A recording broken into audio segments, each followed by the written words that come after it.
నేను కూడా ఇది అయిన తర్వాత ఆకస్మిక తనిఖీలకు వస్తున్నా.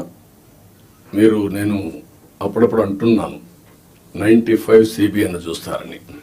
ఇంకా నేను స్పీడ్ పెంచలేదు, ఇంకా రాలా 95 CBNకి.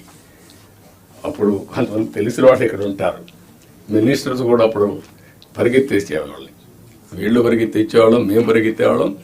ఆఫీసర్లు అయితే చాలా ప్రైడ్గా ఫీల్ అయ్యారు. ఈరోజు హైదరాబాద్ కానీ మొత్తం డెవలప్మెంట్స్ కానీ ఆఫీసర్లే చేశారు. ఈ విషయం కూడా మీరు గుర్తుపెట్టుకోవాలి. ప్రజలు మాకు మ్యాండేట్ ఇచ్చారు. సమాజంలో ఉండే బెస్ట్ పీపుల్ని మిమ్మల్ని సెలెక్ట్ చేశారు డిఫరెంట్ సర్వీసెస్లో. You are professionals. ఆ calibre, administration, organisation skills, communication skills అవి మీకున్నాయి. మాకు ప్రజలు గౌరవించారు, మమ్మల్ని ఎన్నుకున్నారు. ఎన్నుకొని ఏంటి, మీ ద్వారా పనులు చేయించాలి. ఆ విషయం మీరు గుర్తుపెట్టుకోవాలి. మేము పని చేయించకపోతే మా తప్పు, కానీ మేమే పని చేయాలి అంటే కుదరదు.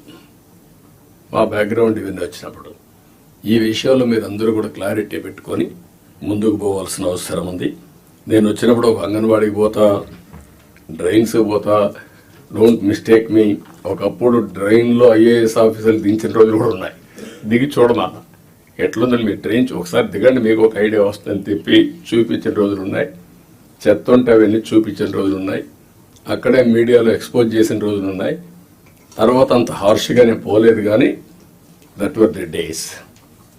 కానీ అదే మరి హైదరాబాద్ని బిల్డ్ చేయడం కూడా వీళ్ళే బిల్డ్ చేశారు, IT కూడా వీళ్ళే చేశారు. అది ఈరోజు మనకు ఒక ఔటర్ రింగ్ రోడ్డు కావచ్చు, ఆలోచనలన్నీ వీళ్ళ ద్వారానే వచ్చాయి. ఈ విషయం మీరు గుర్తుపెట్టుకోవాల్సిందిగా నేను కోరుకుంటూ